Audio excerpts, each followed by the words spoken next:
जाएंगे और आप बंद करेंगे, ओम का उच्चारण करेंगे 3 बार, ठीक है। तो बैठ जाओ, आँख बंद कर लो, लंबी गहरी सांस भरेंगे, आँख बंद कर लो सब लोग।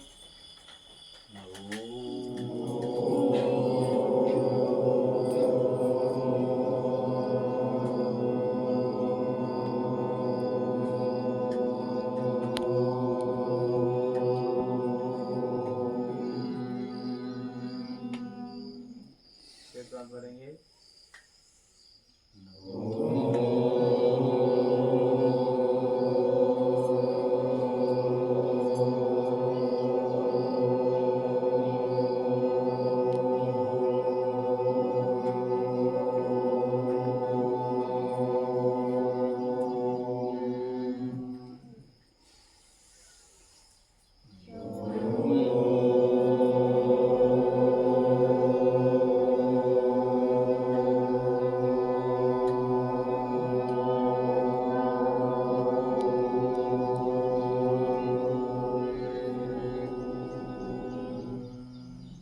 शांत बैठे रहेंगे और अपने गुरु जी का ध्यान करेंगे सब लोग बैठ करके।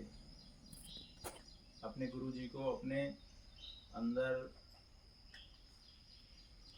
देखेंगे अपनी मन की आंखों से। गुरु जी को सिर से लेकर के और पैर तक पूरा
पूर्णिमा। गुरु पूर्णिमा मतलब क्या होता है? पूर्णिमा का मतलब, पूर्णिमा में क्या होता है? चांद पूरा होता है ना। तो चांद के जो देवता है कौन है? मन है ना। तो गुरु जब हमारे मन में पूर्ण रूप से जब आ जाए तो वो गुरु पूर्णिमा बन जाती है ना। तो आज के दिन जो है ऐसा कहते हैं जो सृष्टि का संचालन है गुरु तत्व करता है। कौन करता है? गुरु तत्व। तो अगर अपने अंदर भी अगर गुरु तत्व पूरी तरीके से बैठ जाए तो अपना जीवन को भी जो है गुरु तत्व चलाता है पूरी तरीके से। तो आज का दिन जो होता है उस गुरु जी को अपने अंदर धारण करने के लिए विशेष दिन होता है। आज के दिन को व्यास पूर्णिमा भी बोलते हैं। व्यास जी व्यास भगवान थे ना। व्यास मतलब होता है जब हमारे विचारधारा जब व्यापक हो जाती है ना तो उसको व्यास कहते हैं। मतलब किसी एक चीज़ में स्थिर ना रहे, अटकी ना रहे, उलझी ना रहे, फंसी ना रहे, उस वृत्ति को जो है व्यास वृत्ति कहा जाता है। और उसी को गुरु वृत्ति भी कहा जाता है। व्यास भी कौन थे? गुरु थे, आदि गुरु थे ना। उन्होंने जितने ग्रंथ से उसका जो संकलन उन्होंने किया था व्यास जी ने। तो गुरु पूर्णिमा तब से ही मनाई जाती है। और गुरु कोई शरीर रूप से नहीं होता। गुरु क्या है? गुरु सूक्ष्म तत्व है। हमारे आत्म तत्व जो है ना वो गुरु तत्व है। जब हम गुरु जी को पुकारते हैं तो हमारे अंदर जो आत्म तत्व बैठे हुए हैं वहीं से हमको आवाज़ आती है। तो गुरु कहीं शरीर रूप से हैं, ठीक है, लेकिन वो आत्म रूप भी हमारे हैं। इसीलिए गुरु जी के का ध्यान करने के लिए कहा जाता है। जब हम गुरु जी का ध्यान करते हैं तो जो हमारे अंदर आत्म तत्व, चेतन तत्व, परमात्म तत्व बैठा हुआ है तो वो उसका जो शक्ति है, पावर है, वो अपने आप बढ़ती है, व्यापकता अपने अंदर आती है। हम संकुचित नहीं रहते, व्यापक होते हैं। हमारी वृत्ति जो होती है व्यापक होती है, जो हमारा मूल स्वरूप है। हम जीवात्मा के रूप में बंधे हुए हैं क्योंकि हम मूल के अंदर में फंसे हुए हैं। हमने संसार को सही मान लिया, संसार के संबंधों को सही मान लिया, लेकिन हम वास्तव में वो हमारा स्वरूप नहीं है। हमारा स्वरूप घट नहीं है, हमारा स्वरूप क्या है? सागर है। क्या है? सागर। सागरवत है। घट के समान, मटके के समान जल नहीं है हमारा। हम मटके का आवरण को हम सही मान लिए हैं, ये हमारा आवरण सही है, ये मैं शरीर हूँ। आवरण मतलब ये घट मतलब शरीर। हमने ये मान लिया कि शरीर हमारा है, इसलिए हम बंध गए इसके अंदर। नहीं तो जल जो है समुद्र वत ही है ना। अगर समुद्र को, अगर किसी घट को ले जाकर के और समुद्र में डाल दिया जाए, तोड़ दिया जाए, तो कोई भेद कर पाएगा क्या कि पानी अलग अलग है? एक ही है। लेकिन जब तक वो आवरण है घट का, तब तक ये माना जाएगा कि ये घड़ा का जल है और ये समुद्र का जल है। लेकिन अगर वो घट टूट जाए, है ना, टूट जाए का मतलब व्यापक हो जाए, हमारी वृत्ति व्यापक हो जाए कि मैं शरीर नहीं, मैं वह आत्म तत्व हूँ, गुरु तत्व हूँ, तो फिर कोई भेद रह जाएगा क्या? कोई भेद नहीं रह जाएगा। लेकिन वो अपने अंदर अनुभव भी होना चाहिए। हमारे अंदर की सारे मलिनता, हमारे अंदर की सारी बुराई खत्म होनी चाहिए। वो कैसे खत्म होगी? एक ही चीज़ से खत्म होती है। जितने भी शास्त्र, पुराण, गुरु, संत, महात्मा ने हमें बताया है, एक ही चीज़, दूसरा कोई रास्ता है ही नहीं। क्या है? गुरु भगवान की सेवा और उनका भजन बताया हुआ, जप करना। बस एक ही रास्ता है इस संसार से, इस घट से जो है उस व्यापकता में मिलने का, बस। और दूसरा कोई भी रास्ता नहीं, कोई शॉर्टकट नहीं, कोई भी आज तक शॉर्टकट कोई बना ही नहीं। भगवान ने भी यहाँ तक यही बोला, गुरु गोविंद दो घड़े काके लागों पाओ, बलिहारी गुरु आप गोविंद ये होता है। भगवान भी बोलते हैं कि भाई, जब भगवान भी आए स्वरूप रूप से यहाँ, तो उन्होंने भी गुरु बनाया है। सबने बनाया कि नहीं बनाया? कोई भी ऐसे भगवान भी जो आए हैं, उन्होंने ऐसा नहीं कि गुरु ने, सबने गुरु बनाया है। क्योंकि संसार से पार जाने का एक ही मात्र द्वार है। क्या? गुरु। गुरु से हो करके ही वह मोक्ष और परम पद का जो है रास्ता प्रशस्त होता है। और ईश्वर जो साक्षात ब्रह्म स्वरूप जो होते हैं ना, बोलता हुआ ब्रह्म कौन है? गुरु। गुरु जी ही जो है साक्षात बोलते हुए ब्रह्म है। बाकी ब्रह्म को किसी ने देखा है क्या? किसी ने देखा। मूर्तियों की स्थापना हमने कर दी अपनी आस्था के लिए, हाँ, लेकिन वास्तव में क्या हमने भगवान को देखा चेहरा कि भगवान का, राम जी का चेहरा ऐसा है, कृष्ण जी का चेहरा ऐसा है? हमने एक मन काल्पनिक रूप से हमने बना दिया कि भगवान का चेहरा ऐसा है, राम जी का चेहरा ऐसा है, कृष्ण जी का चेहरा ऐसा है, शिव जी का चेहरा ऐसा है, पार्वती का। लेकिन कभी किसी ने देखा थोड़ी है। लेकिन गुरु जी को सबने देखा है। अब गुरुओं के बताए हुए मार्ग से ही वो बनाया गया है। आदि शंकराचार्य जी ने जो है, लोग बाग बहिर्मुखी ज़्यादा हो गए थे। बहिर्मुखता की वजह से वो अपने अंदर जो आत्म तत्व है, परमात्मा तत्व है, उसको पहचान नहीं पा रहे थे। इसलिए आज शंकराचार्य जी ने मूर्ति की स्थापना की कि भाई पहले तुम उसी में अटको, पहले उसी में अटको, उसके बाद अंतर्मुखी हो गई। अब कोई इकट्ठा तो PhD की पढ़ाई करना ही देगा, पहले तो प्राथमिक KG1 KG2 की पढ़ाई करनी पड़ेगी। पहले KG1 KG2 की पढ़ाई करो, उसके बाद फिर जो है PhD की पढ़ाई कर सकते हो। इसलिए मूर्ति की स्थापना की कि भगवान पहले जो है अपने इष्ट को, अपने आराध्य को मूर्ति में ही देखो भाई।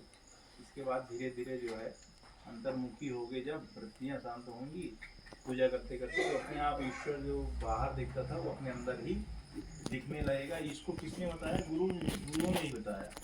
आदि शंकराचार्य जी ने ही इसकी स्थापना की थी। गुरुओं ने ही बताया कि पहले मूर्तियों में पूजो, उसके बाद धीरे धीरे जैसे पूछते पूछते अपने आप मन शांत होगा, हमारी आस्था दृढ़ होगी। आस्था जब दृढ़ होगी तो वो गुरु तत्व जो बाहर हम खोज रहे हैं वो अपने अंदर ही हमको दिखने लगेगा, समझ में आने लगेगा। तो ये मुख्य रूप से जो है, लेकिन वो हमको एक एक स्टेप सीढ़ी आगे बढ़ाना पड़ेगा। ऐसा नहीं कि हम केवल जो है एक ही चीज़ में अटके रह जाएं। हमको अपने अंदर जो आत्म तत्व है, चेतन तत्व है, गुरु तत्व है, उसको जागृत करना पड़ेगा। केवल मूर्ति पूजा में और बाहर बहिरंग पूजा में भर अटकने से बहुत लाभ नहीं मिलेगा। थोड़ा बहुत लाभ मिलेगा, ऐसी बात नहीं है। वो अपनी आत्म शांति के लिए आदमी करता है। आत्म शांति के लिए ही है वो, वही है प्राथमिक पढ़ाई इसको बोलते हैं ना। आत्म शांति मतलब प्राथमिक पढ़ाई। आत्म शांति तो, असली शांति तो अपने अंदर ही आएगी जब हम ध्यान करेंगे, अपने गुरु जी को पढ़ाएंगे। असली शांति वही तभी आएगी। लेकिन पहली दूसरी पढ़ाई करनी पड़ेगी, तब तो पीएचडी की पढ़ाई होगी ना। पहली दूसरी तीसरी चौथी पांचवी 12वीं तक पढ़ना पड़ेगा ना भाई। हम जब किसी, हम अंदर नहीं देख पा रहे हैं ईश्वर को ना, परमात्मा को, हम बाहर देख रहे हैं। बाहर हमने स्थापित करके अपने आस्था को जो हमने अपने सामने धर दिया, ये हमारे आस्था के प्रतीक हैं, हमारे जो भी हमारे भगवान है ना। अब हम उनके सामने बड़े भाव से पूजा कर रहे हैं तो क्या मन क्या होगा? शांत होगा कि नहीं होगा? मन शांत होगा तो हमको सुख शांति अंदर से अनुभव होगी। हाँ, हमने पूजा की भगवान की, है ना, हमने किया। लेकिन वास्तविकता तो तब आएगा, वो कुछ क्षणों की, जब तक हम पूजा कर रहे हैं तब तक तो ठीक है, शांत है। लेकिन जैसे ही उसकी जगह से हम अलग हुए, वैसे ही जो है हम मन बदल जाता है। लेकिन अगर वही चीज जो हम बाहर पूजा कर रहे हैं, उसी चीज को अगर अंदर धारण कर लें, यही तो बता रहे हैं, उसी चीज को अंदर डालेंगे तो अंदर जब तक हम शरीर जहाँ जाएगा तो वो तो हमेशा 24 घंटा रहेगा कि नहीं रहेगा? हैं, वो चीज जो जिसको हम बाहर देख रहे हैं तो 24 घंटा अपने अंदर रहेगी। 24 घंटा अंदर रहेगी तो 24 घंटा सुख और शांति में रहेंगे। यही चीज बताई जा रही है ना, कि हम प्राइमरी की 10वीं 12वीं 15वीं पढ़ लिए, कॉलेज कर लिए, तो आदमी पहले पुस्तकों में याद करता था। याद करते, जब छोटे बच्चे रहते हैं तो पहले याद करते हैं, फिर भूल जाते हैं, तो याद करते हैं भूल जाते हैं। लेकिन जैसे ही हम 5वीं 10वीं की पढ़ाई जो हमने कर ली, अगर तुम 12वीं वाले से पूछो कि 5वीं पढ़ाई में क्या है, तो 12वीं वाला खड़े बता देगा, एकदम तुरंत बता देगा, क्योंकि उसके दिमाग में वो बैठ गया है ना। पीएचडी वाले को पूछो तो 12वीं वाले की चीज़ बता देगा, कॉलेज की चीज़ बता देगा, क्योंकि वो पढ़ चुका है उस चीज़ को और उसकी स्मृति में वो बैठ चुका है। ऐसे ही अगर हम पूजा पाठ करते करते दृढ़ हो जाए, हमारा नियम दृढ़ रहे, नियम से अगर पूजा पाठ करते हैं तो वो हमको स्मृति में आ जाएगा। अब वो जो चीज़ बाहर हमको दिखती थी वो अपने अंदर ही दिखने लगेगी, है। तो फिर हमको कहीं बाहर की आवश्यकता पड़ेगी क्या? फिर हमको पढ़ाने के लिए, जैसे शिक्षक होता है, अच्छा टीचर होते हैं, तो जो पढ़ाते हैं तो पुस्तक खोलते हैं क्या? कुछ नहीं खोलेंगे, उनको सब दिमाग में फिक्स है एकदम से। कोई टॉपिक आया उन्होंने तुरंत जो है उसका सर्व दे दिया। ऐसे ही जब अपने अंदर पकड़ अच्छी आ जाएगी, अच्छी पकड़ बन जाएगी अपने अंदर ही, तो हमको बाहर पुस्तक खोलने का मतलब बाहर मंदिर में या कि अपने पूजा घर में जाने की आवश्यकता नहीं पड़ेगी। हम जहाँ बैठ जाएंगे वहीं अपने को, अपने अंदर ईश्वर जो है का दर्शन हो जाएगा और हम वहीं आनंद से भर जाएंगे। तो यही सब चीज़ होती है। तो गुरुओं का काम यही होता है कि हम लोगों को सद्मार्ग दिखाएं, है ना, बहिरंगता से दूर करके और अंतर्मुखता की ओर ले करके आए। क्योंकि संसार क्या है? संसार इच्छा से बना हुआ है, इच्छाओं का कोई अंत नहीं है ना। कोई भी आज तक कोई इच्छा पूरी किसी की नहीं हुई है, कोई भी हो, किसी की भी इच्छा आज तक पूरी नहीं हुई। अगर हम केवल इच्छा की दृष्टि से भगवान की पूजा करते हैं तो अंत में क्या होगा? दुख ही मिलना है ना। एक संसार जो है दुख का ही, दुखालय में अशाश्वतम कहा गया है। दुख का आलय घर, अशाश्वत मतलब जो स्थिर नहीं, हमेशा बदलने वाला कहा गया है। तो अगर हम इच्छा की पूर्ति के लिए भगवान को जपते हैं तो हमको अंत में दुख ही मिलना है, ये निश्चित है। लेकिन अगर आत्म शांति के लिए, आत्म उद्धार के लिए प्रयास करते हैं तो फिर वो हमको सुख ही मिलेगा, आनंद ही मिलेगा, हमको दुख से हम दूर होंगे, है ना। तो यही है कि गुरु और शिष्य जो है कि बैठ करके आदिकाल से यही हुआ है। तो संसार में लोग अपने काम धाम धंधे में तो लगे रहते थे, लेकिन 1 दिन 2 दिन 4 दिन के लिए गुरु के स्थान में आ करके और गुरु के सामने अपने को रखते थे कि हमने क्या अर्जित किया वास्तविकता में। आपने जो बताया था, ये जैसे आज हमने बताया है, हम अब इसको दृढ़ता से अपने अंदर गांठ बांध लें और ये करें कि हम साल भर जो है अपने को प्रयास करेंगे कि हम अपने अंदर उतरें, अपने आत्मज्ञान की तरफ प्रवृत्त हों, बढ़ें। उस चीज़ का दृढ़ संकल्प करते थे लोग, शिष्य लोग, और उसको फिर पालन करते थे। अब साल भर के बाद गुरु के सामने बैठ करके फिर उसका पूरा जो वो होती है ना, एक बही खाता जो प्रस्तुत करते हैं साल भर में लिखा जो था, तो वो बही खाता जो है प्रस्तुत किया जाता था कि हमने ये किया है और हमें इतने स्तर तक हम बढ़े हैं और अब दृढ़ संकल्प ये लेते हैं कि इससे आगे आप बढ़ेंगे। तो ये गुरु पूर्णिमा का मतलब हुआ करता था कि साल भर में अपने को शिष्य लोग आते थे गुरु जी की शरण में और बताते थे कि आपने बताया है कि इतना हम बढ़े हैं और हम अब की बार जो है इससे आगे निकलने का प्रयास हम करेंगे और अपने अंदर उतरने का प्रयास करेंगे। तब तो गुरु पूर्णिमा का महत्व होता है। केवल पंजीरी और लडुआ मिठाई खाने के लिए गुरु पूर्णिमा नहीं होती है, वो तो रोज़े मिलता है लडुआ मिठाई खाने के लिए नहीं। ठीक, तो ये होता है गुरु पूर्णिमा का महत्व।